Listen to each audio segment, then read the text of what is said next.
भिक्षा मांगना अच्छा काम है या बुरा काम है, श्रेष्ठ कार्य है या निम्न कार्य है?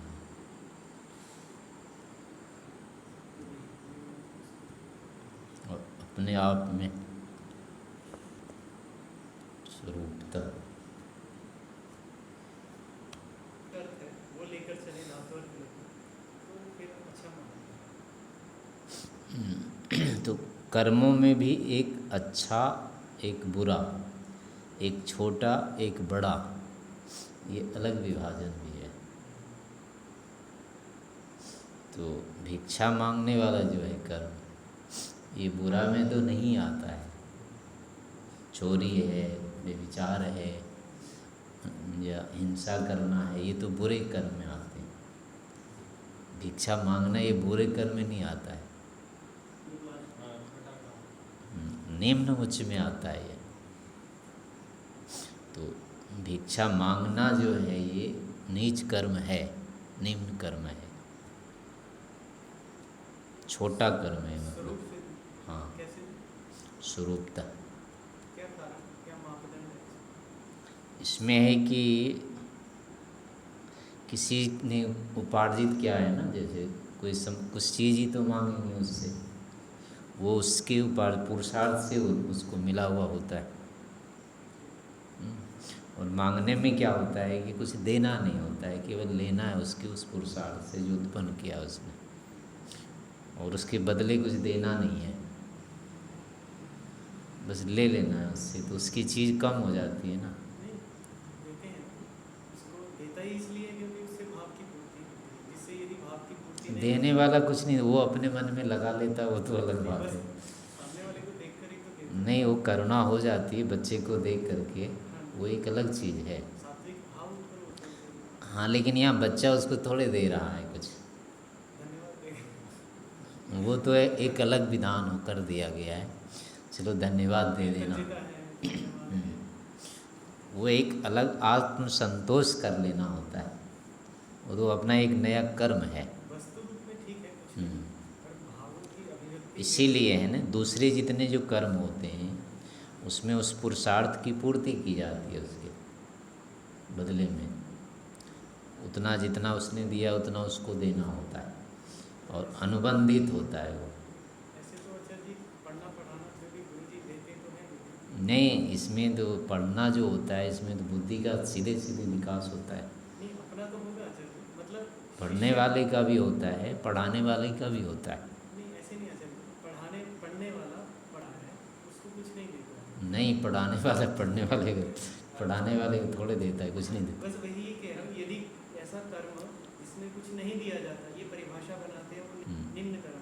तो पढ़ना तो ठीक वैसे ही है ना, पढ़ाने से नीच तो है ही वो, नहीं जी, अपने आप में नीच नहीं है वो, क्योंकि उससे जो जैसे दूसरी चीज़ें मांगते हैं ना, उसमें तो खाने पीने का जो भी जैसा भी चीज़ है वो मांगना हो रहा है वहाँ, हाँ जी, लेकिन पढ़ने में अपना बहुत अधिक पुरुषार्थ करना पड़ रहा होता है। यहाँ तो वो बराबर कर्म नहीं है, उसमें वही पुरुषार्थ तो बच गया है सारा, जिससे वो चीज़ हो रही है उपलब्ध उत्पन्न, उससे संबंधित पुरुषार्थ ही तो बच रहा है उसमें।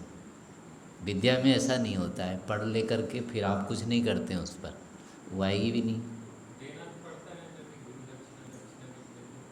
वो तो एक अलग चीज़ है, वो अनिवार्य नहीं होता है वो, गुरु इसलिए देता नहीं है वो।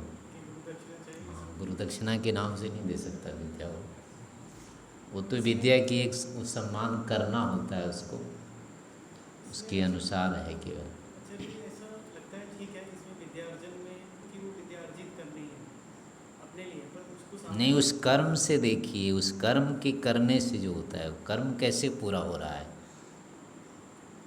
उसमें अपना पुरुषार्थ लग रहा है, उससे सीधे सीधे चित्त का विकास हो रहा है। ये विद्या अध्यापन का हाँ, पूर्ण विद्या कर्म। अध्ययन का, हाँ जी, और अध्यापन में भी तो हो ही रहा है उसका, हाँ जी। उससे भी उसकी स्थिति बनती जाती है, विद्या और दृढ़ होती जाती है, तो उसका चित्त और भी शुद्ध होता जाता है। नहीं, अपने लाभ तो हो जाते हैं, जैसे हाँ, दीक्षा देने वाले का अपना चितादी तो करेगा ही, वो उसका उपयोग करेगा, उसमें पुरुषार्थ करेगा, बांटेगा, दिएगा। तो ऐसे ही विद्या। नहीं देखिए, अंतर है। जो विद्या मिल रही है, उस विद्या जो मिली हुई विद्या है ना, उसमें ही जोड़ना पड़ता है अपना पुरुषार्थ। उसको चाहे याद करो और उस पर विचार करो और निर्णय लेना होता है, उसको और दोहराना होता है, जा कर के उसमें ही जोड़ना होता है। और जो भिक्षा में ली जाती है वो पूरी पूरी चीज़ होती है, उसमें आधा लेकर के अपना कुछ किया वो नहीं होता है, भिक्षा वही नहीं है। वो भी छोड़ते हैं, और उसको खाएगा तो उसका उपयोग नहीं, वो भोजन बन, अब जितना भी था ना भोजन मिल गया, वो बना बनाया है, अब उसमें कुछ करने की ज़रूरत नहीं है, वो तो सीधे भोगेगा वो। जो भोग्य वस्तु है, अच्छा, हाँ, उसका उपयोग कब है, जब पर ऐसी रख दिया तो कर्म ये पूरा तो नहीं इसका हुआ। दोष हो जाएगा ना, हाँ, कर्म पूरा नहीं भिक्षा हुआ। का नहीं हुआ वो। भिक्षा में तो पूरी चीज़ ली जाती है ना। नहीं, कर्म की दृष्टि से आचार्य जी, मैं उसका विश्लेषण। नहीं, वही भिक्षा जो कर्म है, हाँ जी, उसमें लेना जो हो रहा है ना चीज़ को, हाँ जी, उसको और कुछ बनाना नहीं होता है, आधी अधूरी नहीं है वो। भूल गए। हाँ, वो पूरा ही होता है, पूरा ही लेना होता है, और उसमें देना कुछ नहीं होता है, यानी बदले में जो भी प्रतिफल में है। ये इसी परिभाषा के आधार पर कह रहा हूँ, विद्यार्थी गुरु को कुछ नहीं देता है। हाँ, लेकिन वहाँ गुरु वाले जो विद्या में है ना, यही है ना, विद्या उसको कच्ची मिलती है चीज़, और उसको पक्का फिर भी करना होता है, पर भिक्षा वाले में कुछ नहीं करना होता है। गुरु से जो मिला है वो पूर्णता नहीं, पूर्ण नहीं नहीं है। होता है, जैसे भिक्षा में पूर्ण मिल जाता है, उसमें पूरा मिलता है। हाँ, उसमें सुधार की और कुछ करने की वो कुछ भी नहीं होता है। अच्छा, तो ये मतलब भिक्षा, चलो भिक्षा मानकर चलते हैं, हम्म, तो वो पूर्णता आ गई, इसलिए वो एक कर्म माना। हाँ। और दूसरी बात है, अब जैसे भिक्षा से मिलाएंगे विद्या को, तो इसकी गुणवत्ता में भेद है। इससे सीधे सीधे चित्त जो होता है वो निर्मल होता है, उससे निर्मल नहीं होता है, उससे तो केवल जान रक्षा होती है, सुरक्षा हो जाती है, बस वो रक्षा के लिए है, विकास के लिए है ही नहीं। वो भी जो सुरक्षा है वो उससे होना है। अब उसमें जैसे झाड़ू लगाना हो, कोई भी कर्म है, तो कम से कम उसमें अपनी शक्ति तो लगती है ना, भिक्षा में तो वो भी नहीं लगती है। अच्छा जी, जैसे उनके लिए होने से उत्कृष्ट कार्य स्वरूप से नहीं माना। नहीं, स्वरूप से नहीं माना जाएगा, लेकिन उनके लिए विधान है, उनको ये दोष नहीं लगता है, उनके अपने गुणवत्ता के कारण से। अच्छा, व्यक्ति विशेष से हाँ, संबंध व्यक्ति होने से। विशेष के कारण से उनको दोष नहीं लगता है, निमित्त भेद से हो जाता है वो कर्म तो है ही नीचा फिर भी। वो अभी हाँ, प्रतिग्रहो प्रत्यवरा, ये है ना मनु का श्लोक, कि किसी से, इसीलिए उसमें कहा अत्यंत धर्मार्थ लेना, जो नीच कर्म है ये। तो वो चाहे अब सन्यासी ले रहा है, उस सन्यासी का विधान करते हुए ही लिखा है इसको। धर्मार्थ मान। हाँ, अत्यंत धर्मार्थ जो लेता है, तो कर्म तो अत्यंत धर्मार्थ ही है वो स्वरूप से लेना वाला, लेकिन जो वो व्यक्ति दूसरे पक्ष में और भी काम कर रहा है, वो यदि उसको उसमें समय लगाना पड़ जाए, तो उसके जो उत्कृष्ट कर्म है ना, उसमें वो हो जाएगी, कमी आ जाएगी। तो उस व्यक्ति का समय बचाने के लिए एक तरह से उसको अधिक से अधिक अवसर मिल जाए, ताकि वो अधिक उपकार कर लेगा, तो उस कारण से उस बखेड़े में उसको नहीं डाला गया है, तो इसलिए उसके लिए वो क्षम्य हो जाता है। कर्म तो दोष तो उसमें जाता ही है, वो अगर वो नहीं लेता है तो और अच्छा ही है, लेकिन उसमें होगा क्या, समय उसका बहुत लग जाएगा इसमें, वही धन उपार्जन रक्षण सब कुछ आ जाएगा ना इसमें, फिर रखें तो फिर उसके लिए समय नहीं बचेगा, वो जो श्रेष्ठ कार्य और करना है, एक जगह से दूसरी जगह जाना, किसी के पास भी जाना, ये सब जो होगा, अपना धन संपत्ति अगर हो गई तो वो नहीं छूट, खुला नहीं रह सकता, वो दोषी बन जाएगा। तो ये दोष उसमें आ जाएंगे अगर अपना रखता है तो। अगर इतना रखते हुए भी अगर कर लेता है तो कोई दोष नहीं है, फिर भी ठीक है। ईश्वर प्राप्ति के लिए करना समाज के लिए नहीं लगा, नहीं, तब तो वो सीधे सीधे दोष युक्त हो ही जाता है। ईश्वर भक्ति के लिए करें। नहीं, अत्यंत धर्मार्थ में मतलब केवल जीने के लिए लेना, अच्छा, जीने के लिए। अत्यंत धर्मार्थ का मतलब कुछ भी नहीं करना, प्रवचन दे दो और धीरे प्रवचन भी नहीं करना, खा करके सो जाए बस, कंबल ओढ़ करके। बस जो जीवन के लिए से भिखारी होते हैं ना, ये क्या करते हैं, मांगने के बाद किसी के काम नहीं आते हैं, ये कुछ नहीं करते हैं और खा के सो जाते हैं, समय बिताते हैं केवल। तो इस कारण से वो नींद है, नीचे है, पूरा नीचे हो जाता है, ईश्वर प्राप्ति के लिए लगा दे तो दोष नहीं आएगा। कर्म तो रहेगा नहीं ना, लेकिन जो उसका जो क्या कहेंगे प्रतिक्रिया जो हो रही है वो इतनी ऊंची है कि वो उसकी गिनती नहीं होगी वहाँ।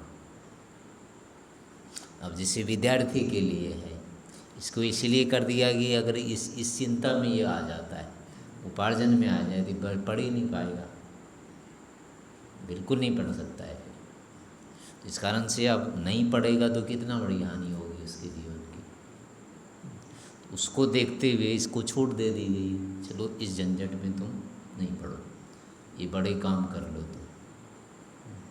तो अब ये जब कर रहा है इस कार्य को, इसके कारण से ये प्रशंसित है, मांगने के कारण नहीं है। इसका मांगना तो वैसे ही रहेगा, वो तो छोटा ही रहेगा, लेकिन चूंकि दूसरा कार्य जो कर रहा है उस कारण से ये प्रतिष्ठित ही रह जाता है। अब पढ़े भी नहीं और मांग ही खाते रहे, अब ये पूरा दोषी है, फिर वो पूरा नीच हो ही जाएगा। सन्यासी भी भले ही क्यों नहीं है, वो कुछ करता नहीं है, अगर सन्यास के कर्म नहीं करता है, उसको बताए गए ना अलग विद्या का प्रचार करना समाज में, वो काम अगर वो नहीं करता है या ईश्वर प्राप्ति में नहीं लगा हुआ है, वो अपना मांग के खाता है, वो भिखारी है, बस वही है, नीची है फिर। हाँ, वो दोष का भागी होता है फिर। नीचता एक तो पकड़ रखी है उसने, अब उसका पूरा परिणाम भोगना पड़ेगा। ये तो बच जाएगा, वो बचेगा नहीं।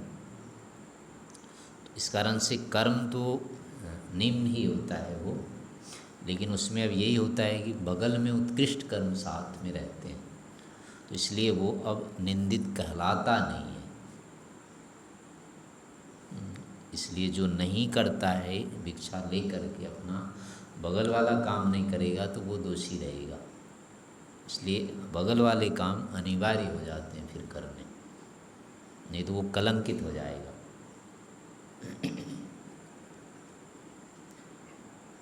मांगने का जो होता है विधान, चूँकि हमारे वेदों में ही कहेंगे, ऋषियों ने ही कर रखा है इसका, तो इस कारण से अब चाहे सन्यासी है या ब्रह्मचारी है, तो अब इसको वो मना भी नहीं कर सकता है कि हम तो किसी के आगे हाथ नहीं फैलाएंगे, ये भी नहीं वो कर सकता है। अगर ये वो करता है तो फिर उसके इस कर्म में दोष आएंगे। नहीं, उसकी इस मान्यता में दोष आ जाएंगे, क्योंकि वस्तुतः तो ऐसा होगा नहीं, क्योंकि वो अपना उपार्जन कैसे करेगा अगर किसी का नहीं लेता है वो बिना कुछ किए उसका, तो फिर या तो अपना कमाना पड़ेगा, सीधी सी बात है, और कमाएगा तो वहीं आ जाएगा फिर। तो वो एक कथन मात्र हो जाएगा कि मैं तो किसी से नहीं मांगूंगा। भाई दूसरे लोग बिना मांगे दे रहे हैं, उसका प्रतिफल थोड़े ले रहे हैं।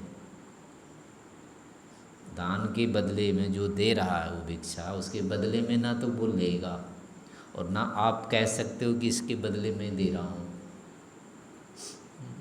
अब सन्यासी है चाहे जो भी है, वो कहता है मैं विद्या दे रहा हूँ, उसके बदले ले रहा हूँ, तो फिर तो ये बदला बदली हो जाएगी, वो तो विद्या का बेचना हो जाएगा, विक्रय हो जाएगा। तो भोजन के लिए थोड़े विद्या बेचेगा कोई, इतनी मूल्यवान चीज़ को इसके लिए कैसे देगा वो लेन देन का ही नहीं बनता है उसका, वो तो आप बहुत ही हीन हो जाएगा वो। जैसे दूसरे लोग अपना बेच रहे हैं, हर चीज़ बेच के पैसा लेते हैं दूसरे, तो ये भी हो जाएगा कि हम व्याख्यान देते हैं और पैसा लेते हैं, ऐसा नहीं कर सकते, फिर व्याख्यान की निंदा हो जाएगी इसमें। तो तुम खाने के लिए व्याख्यान देते हो कपड़े लत्ते के लिए तुम इतना करते हो क्या? ये तो मानेगा नहीं वो, मैं कपड़े लत्ते के लिए कर रहा हूँ ये। तो जब आप कपड़े लत्ते के लिए कर नहीं रहे हो, फिर ले रहे हो, ले तो रहे हो, क्योंकि लिए बिना काम तो चलेगा नहीं, ये तो निश्चित है। कोई कहेगी कि मैं मांगता नहीं हूँ, पर ये नहीं कहेगा कि मैं लेता नहीं हूँ।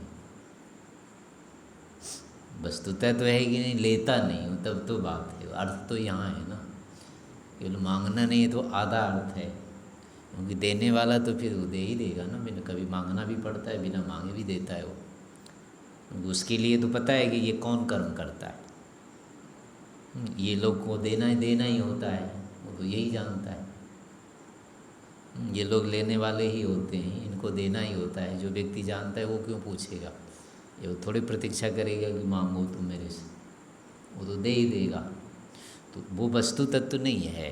वस्तु तत्व वो चीज़ आपने स्वीकार की है नहीं की।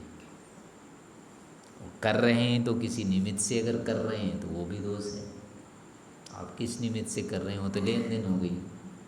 लेन देन यहाँ होता नहीं है।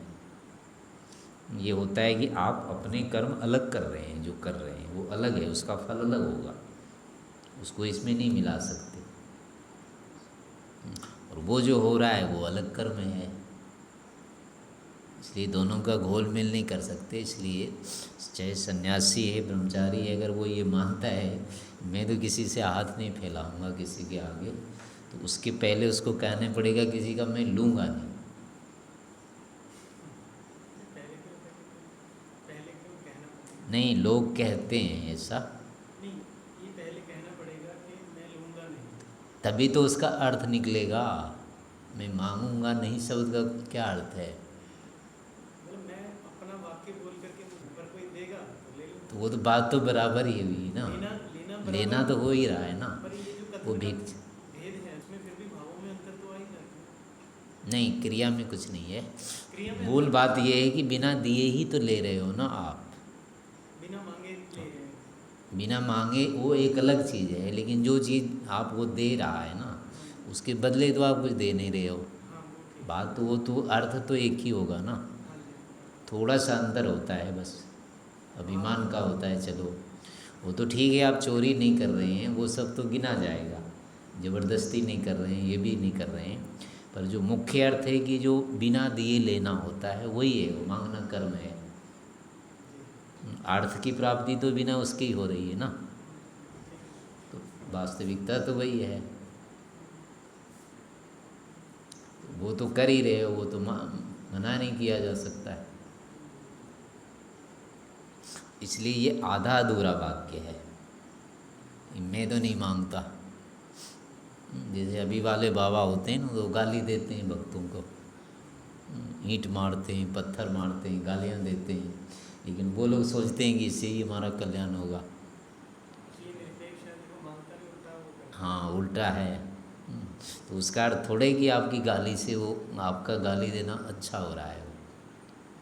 वो नहीं समझ रहे हैं आपकी गाली को कि ये गाली दे रहा है। गाली सुनने के बाद या उसके देने के बाद भी उसको चढ़ावा यही सब चीज़ें हाँ, देते हैं, वो और उतना ही आता है, वो भी लेता है। वो लेते ही लेता है वो, बल्कि वो उल्टा एक तरह से उसका वो कर रहा है। मनोवैज्ञानिक ढंग से हाँ, अंदर तो चाहता ही है वो, पर वो उसको उसी ढंग से आ रहा है उसको, तो इसलिए वो कर रहा है। वस्तु तत्व तो नहीं है वो।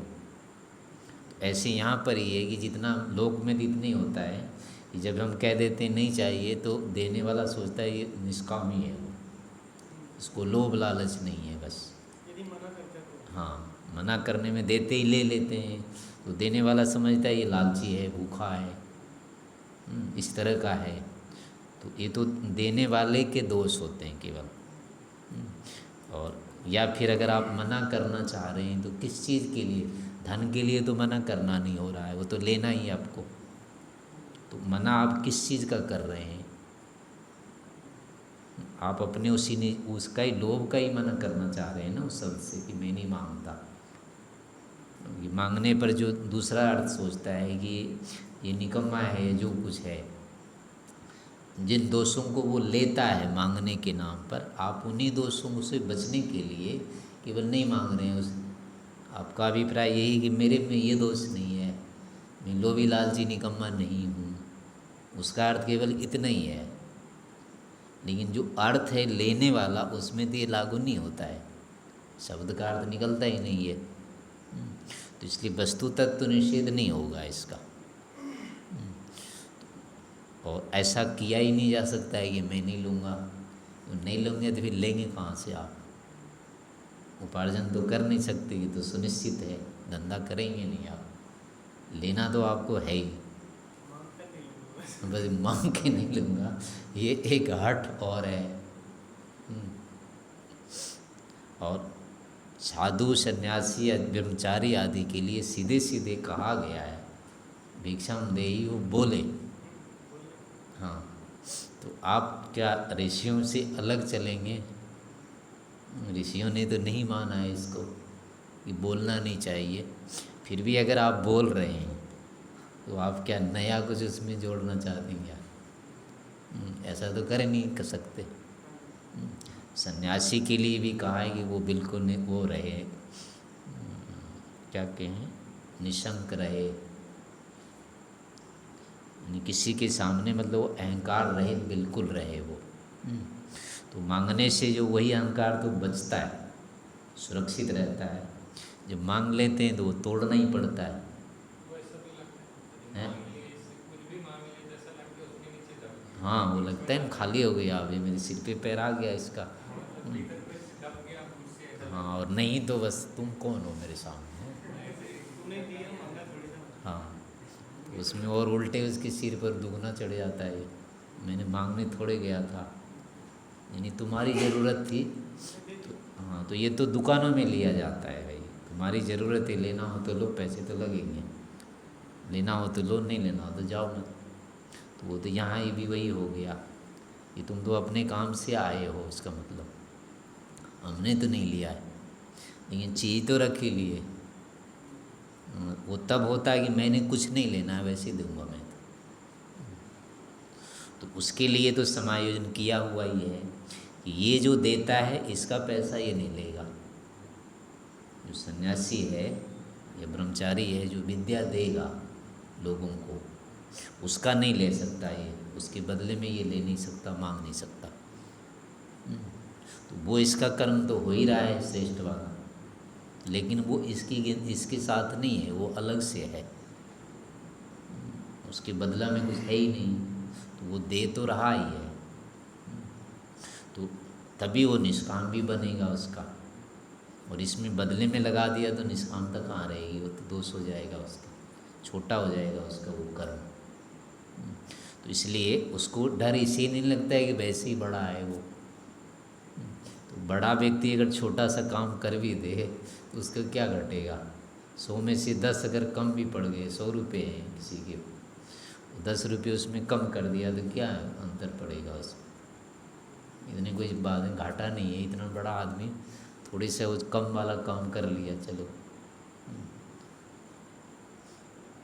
ऐसे मांगने वाले जैसे होते हैं ना, वो बोलते हैं कि मर जाऊं मांगू नहीं, अपने तन के काज और परमारथ के कारणे मांगन न लागे लाज, ऐसा कुछ और बीच में, परमारथ के कारणे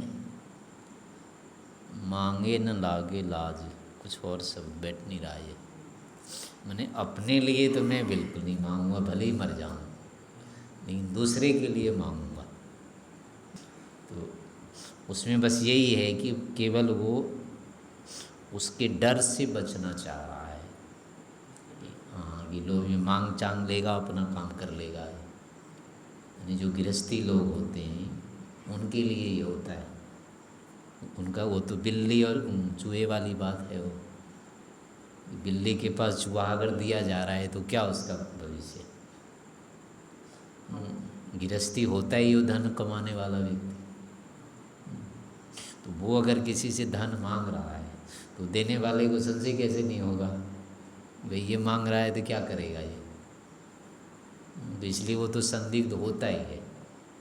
तो उस संशय को मिटाने के लिए इसको करना पड़ता है, भाई अपने लिए नहीं। ये पक्का है कि मैं अपने लिए नहीं मांग रहा हूँ, दूसरे के लिए मांग रहा हूँ। तो अब इसमें बच जाता है। चलो अपने लिए तो नहीं, विधान भी नहीं होता है, तो दूसरे के लिए करता है तो इसमें फिर दोष नहीं आएगा। तो वहाँ भी वो चल जाएगा, इतना भी उनके लिए चल जाएगा, लेकिन साधु सन्यासियों के लिए ये नहीं है। वो तो कहेगा मैं भाई अपने खाने के लिए नहीं मांगता हूँ, मुझे चाहिए, मैं दूसरे के लिए दूंगा तो ज़रूरी नहीं है। दान लेकर के दूसरे को देना तो ज़्यादा ज़रूरी नहीं है। दान देना ही है तो दूसरी चीज़ देगा वो। ब्राह्मण के लिए जैसे कहा है ना, तो वो अनाज इकट्ठा करके दान करे ऐसा नहीं है। दान लेना और देना दोनों काम सबके लिखे हैं, तीनों के, ब्राह्मण क्षत्रिय वैश्य तीनों को लेना और देना लिखा हुआ है। तो जो चीज़ लेता है वही दे ऐसा नहीं है। इसके अपने जो उत्पाद हैं वो देगा, दूसरी चीज़ें लेगा दूसरे से। ब्राह्मण है वो विद्या देगा, क्षत्रिय है वो सुरक्षा देगा, जो वैश्य है वो धन देगा। तो इस तरह से किसी से लेगा और किसी को देगा। वो लेना देना वहाँ चलेगा, लेकिन वही लेके देगा ये तो केवल व्यापारी में होता है।